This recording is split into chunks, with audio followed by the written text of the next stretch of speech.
Avec lui, on va plonger dans les couloirs des hôpitaux et communiquer avec les blouses blanches. Transmettre, c'est d'ailleurs ce qui caractérise notre candidat. Ce soir, il a mis sa casquette de chercheur, mais il est aussi entrepreneur et même historien. Oui. Il nous vient de la faculté de traduction et d'interprétation de l'Université de Genève. Il écrit sa thèse sous la houlette de la professeure Pierrette Bouillon. Du discours médical vers de l'animation virtuelle en langue des signes française de Suisse romande. Voici son titre. Bastien David en est l'auteur. Bienvenue à lui.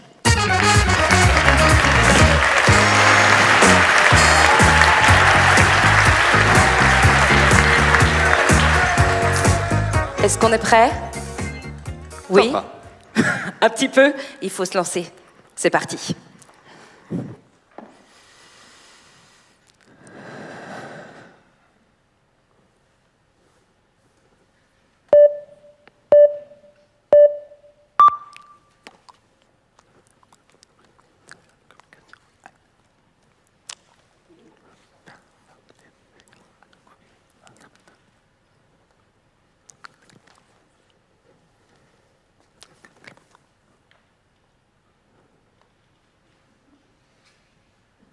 Vous n'avez pas compris ce que je viens de signer?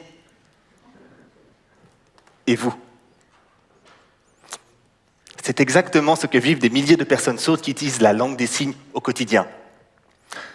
Maintenant, imaginez ce sentiment d'exclusion à l'hôpital, face à un médecin, au moment où une bonne communication est essentielle, voire vitale.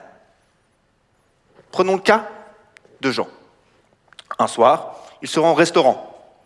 Le soir, il s'amuse avec quelques amis, il mange, il boit. Normal. Puis il rentre chez lui. Sur le chemin du retour, une douleur le presse. Bon, évidemment, Jean, comme n'importe qui, il sait quoi faire. Il va aller aux urgences. Une fois sur site, il ne comprend pas les questions qu'on lui pose. Bon, il pourrait lire sur les lèvres, mais malheureusement, ce soir, médecins et infirmiers portent tous des masques. De plus, Jean souhaiterait utiliser sa langue maternelle, la langue des signes. Et malheureusement, ce soir, il n'y a ni interprète, ni médiateur, rien. Si ce n'est un outil de traduction instantanée disponible dans certains hôpitaux. Dans le cas de ma thèse, il m'a été demandé de développer cet outil de traduction pour que le médecin puisse parler du français et être traduit en langue des signes de Suisse romande. Pour cela, je me suis intéressé à la traduction automatique et à l'animation virtuelle. Pour cela, à partir de vidéos signées par des experts de la langue des signes, j'en ai extrait des ressources linguistiques. Je les ai analysées, j'en ai produit des règles de traduction synchronisées et je les ai placées dans un générateur capable de piloter un avatar. Cet avatar est capable de signer des milliers de phrases en un rien de temps. La ressource est placée dans l'outil de traduction instantanée. Grâce à mes études de terrain menées avec des personnes sourdes et des médecins, la prochaine fois que Jean se rendra aux urgences et qu'il n'y aura pas d'interprète, il aura la possibilité de pouvoir communiquer directement avec son médecin.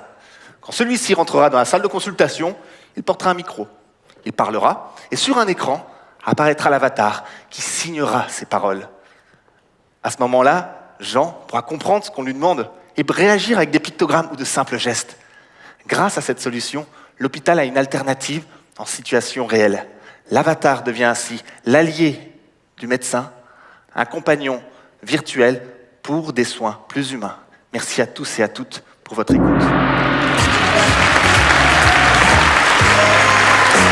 Bravo. Bravo Bastien David. Bravo, merci.